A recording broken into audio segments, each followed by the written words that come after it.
We're starting to explore what it takes to make a sufficient complaint that you can sue on. So, the complaint under Rule 8 requires, as you know, a basis for jurisdiction. So you have to state why the court has jurisdiction and tell it that it is allowed and authorized to act in this case. A short and plain statement of facts supporting a legal right to some sort of relief, and a demand for some sort of relief. The main responses to the complaint are of two sorts. One is the motion to dismiss, so you'll find all of those listed under Rule 12, and those come in two primary sorts, so there's 7 options there, but really the main ones are something like, you can't do it here, a jurisdictional challenge, either on subject matter jurisdiction or personal jurisdiction. And the other one that we've already seen quite a bit of is 12b-6, that the complaint does not state a claim that the law can do anything about. The other major defendant's move option for response is the answer, and that's going to include a didn't happen claim, so a denial of the main allegations in the complaint, or a yes but claim, an affirmative defense that says, well, yeah, it happened as you say it happened, but nonetheless, I'm not liable. Let's focus for now on the motion to dismiss stage, and especially the 12b-6 motion. So you'll notice that as we talk about complaints, we also talk a lot about motions to dismiss, and especially 12b-6 motions. Why is that?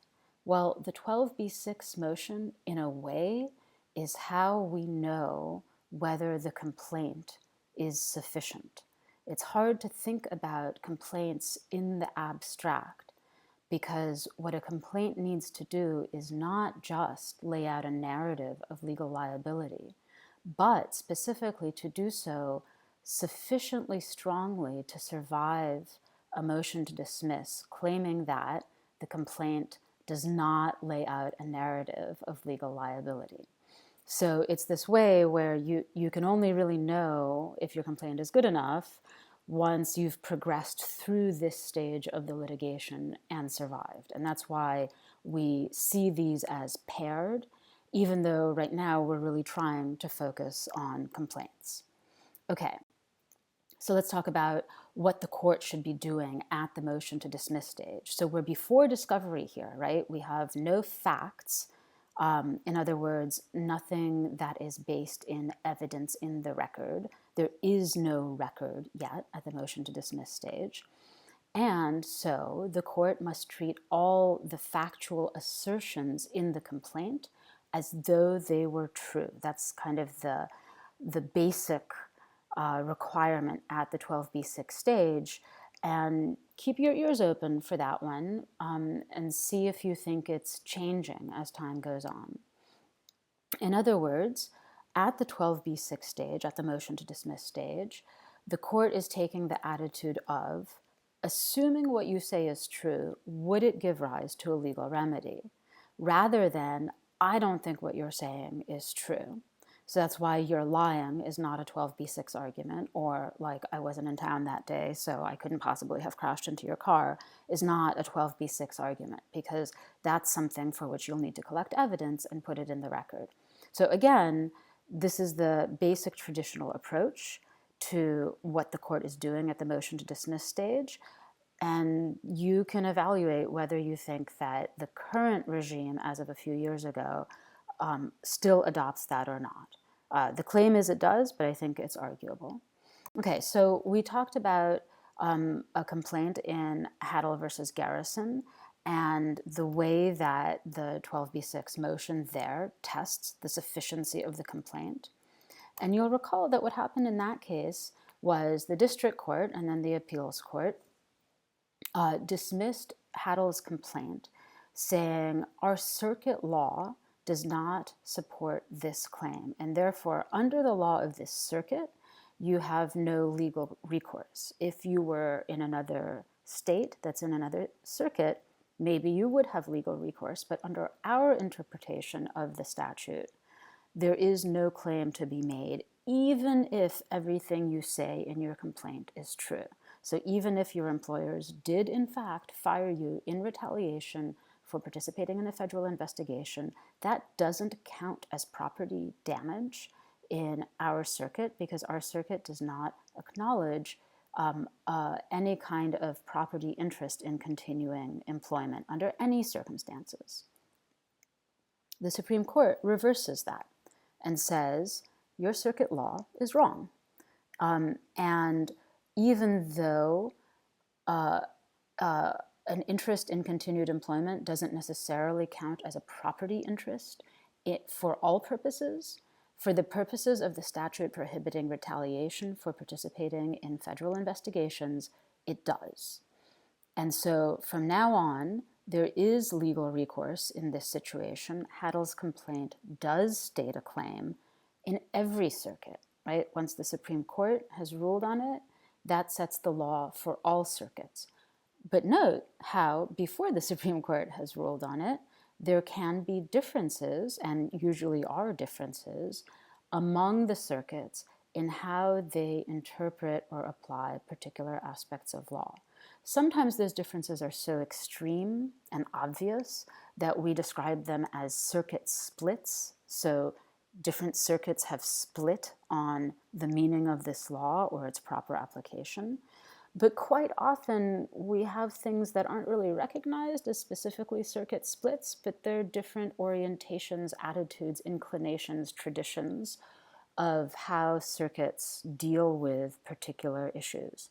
So what this reminds you of is a couple of things. One is we are a nation of many, many different legal systems.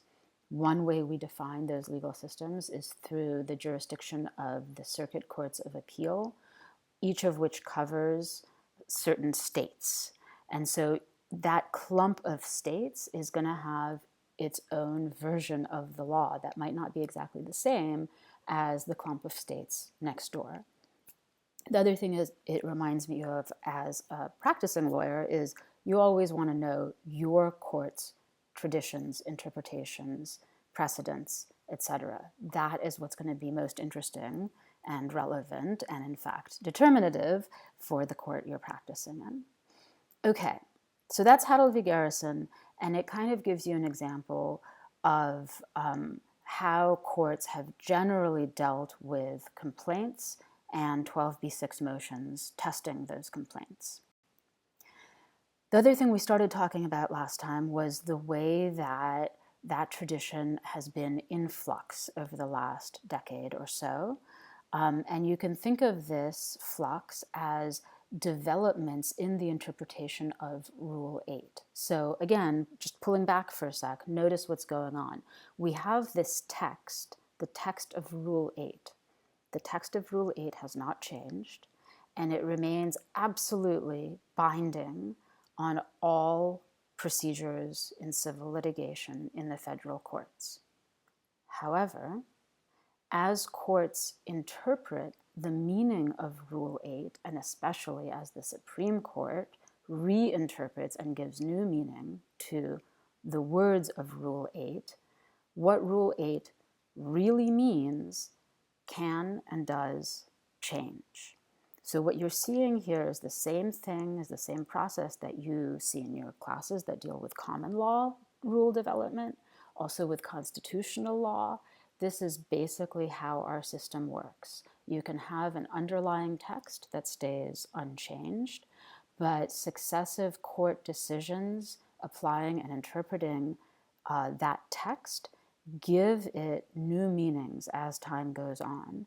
And as a lawyer, you have to be able, in a sense, to argue both, to take into account what the court has said and to treat it as though it had always been the meaning of the underlying text. That's the kind of position we're in vis-a-vis the courts to which we argue. So let's review how that change has happened. So the primary case on point in terms of the interpretation of Rule 8 for decades was Conley v. Gibson in 1957. This is a race discrimination case in which black employees of a railroad who were part of the union were fired. The railroad fired these black employees and replaced them with white employees, or in other cases, hired them back but eliminated their seniority. So however long they'd been there didn't count anymore in terms of promotion and pay. The black employees wanted their union to protect them. They were part of the bargaining unit, and the union refused. So the black employees sued the union for failure to protect them, and the union moved to dismiss that complaint, saying basically, we have no duty to protect you once we've bargained for the contract. So even assuming all your allegations are true, there's no legal claim here. They're effectively saying the equivalent of, I have no legal duty to not say that your class is boring, right? So there's no legal claim here. And the Supreme Court says, no, actually, there's already precedent saying that unions have ongoing duties to their members, and that they can't discriminate on the basis of race. And the claim here is that the union didn't protect these black employees because they were black. So this is a pretty early race discrimination case, actually, 1957. Things are just really getting started in this sense. And so this is a pretty progressive for that time. This is shortly after Brown v. Board of Education desegregated the schools, or said that racial segregation in schools was unconstitutional. And so this is kind of in that progressive trend of trying to dismantle racial segregation in various parts of American life. And the opinion in Conley v. Gibson says, even if plaintiffs don't have all the facts at this point, they have certainly stated a claim that the union violated its duty to represent them and did so because of their race. So the key quote that people usually quoted from Conley was that unless it appears beyond doubt that the plaintiff can prove no set of facts in support of his claim, which would entitle him to relief, the court should not dismiss the complaint. So that's a little bit convoluted phrasing, but basically the idea is if you're pleading a factual situation that would give rise to a legal remedy, and there's a possibility that you will find what you need in discovery in order to substantiate your claim, we shouldn't dismiss it on a 12b6 motion because we don't know what the facts will turn out to be before we've gone through discovery.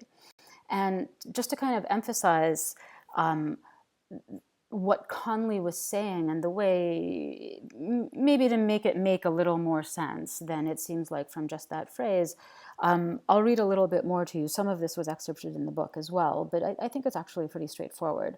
That all the rules require is a short and plain statement of the claim that gives the defendant fair notice of the claim and the grounds upon which it rests. So the idea is notice pleading, and notice pleading is made possible by the opportunity for discovery. So just as you saw in Bell v. Novick, we don't need a super detailed explanation of all of the events in the world that led up to the harm that plaintiff causes. What we need is for the defendant to be put on notice of what the harm is that is being alleged, and basically why the plaintiff thinks that they're entitled to recompense. And the rest we can discover in discovery. And then there's this really nice sentence that says, the federal rules reject the approach that pleading is a game of skill in which one misstep by counsel may be decisive to the outcome, and instead accept the principle that the purpose of pleading is to facilitate a proper decision on the merits. And if you remember my short lecture on pre-modern pleading, you see how this is clearly a reference to this. And this case is just a couple of decades after the introduction of the federal rules. So lawyers practicing at this time remember what it was like to practice in an environment where you had to plead everything in a very particular way in order to even get the case going. You had to know which category of lawsuit you were bringing and phrase things in just the right way. So this is clearly a rejection of that kind of nitpicky legalistic approach at the outset. in favor of the idea that lawsuits should reach a just and proper result on the basis of evidence collected in discovery.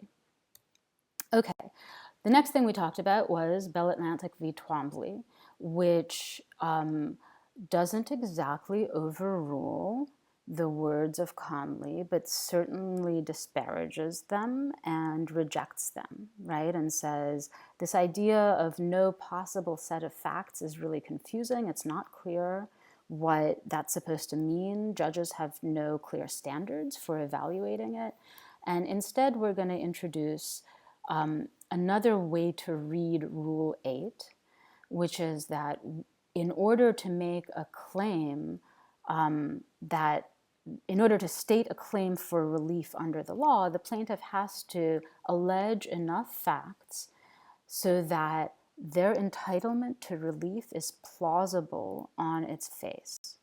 So this has often been described as a move from notice pleading to plausibility pleading. And let's just retrace the distinction here. So Conley says dismiss only if no set of facts would entitle the plaintiff to relief. In other words, if I can potentially get in discovery the evidence I'd need to prove my claim, then it shouldn't be dismissed under 12b-6. Maybe by the time we get to summary judgment, it becomes clear that I haven't been able to get that information, and at that point we can dismiss it, but not at the motion to dismiss stage before we've had a chance for discovery. We've now moved to something a little bit different, that the complaint must nudge the claims across the line from the conceivable to the plausible. And in Twombly, you'll recall, the plaintiffs were alleging something that is actually very difficult to get information about. Are corporations colluding with one another to set the prices in order to avoid competition and extract more money from their customers? That's a really hard thing to show without going into discovery. But Twombly says simply alleging this and showing that there's some conformity in pricing across these companies isn't enough. It's conceivable, right? But it's not yet plausible. So here are the questions, the main questions that remain after Twombly. One is this pleading standard just for antitrust, or is it for all complaints? That was kind of unclear because Twombly is an antitrust case. The reasoning is very much based in the considerations of antitrust. And so it could be that we've got a holding saying this is what an antitrust complaint requires. But it could also be that we have a holding that says this is what a complaint requires in general, and we don't know after Twombly which one it is. The other is, okay, so we're now in the land of plausibility, but what on earth does that mean? Twombly's complaint about Conley was that Conley didn't give judges clear standards on which to evaluate a complaint. But what does Twombly give judges in terms of standards about how to evaluate plausibility? So both of these questions are addressed, if not exactly answered, in Iqbal. So be alert as you read Iqbal for how it deals with the primary questions that remain after Twombly.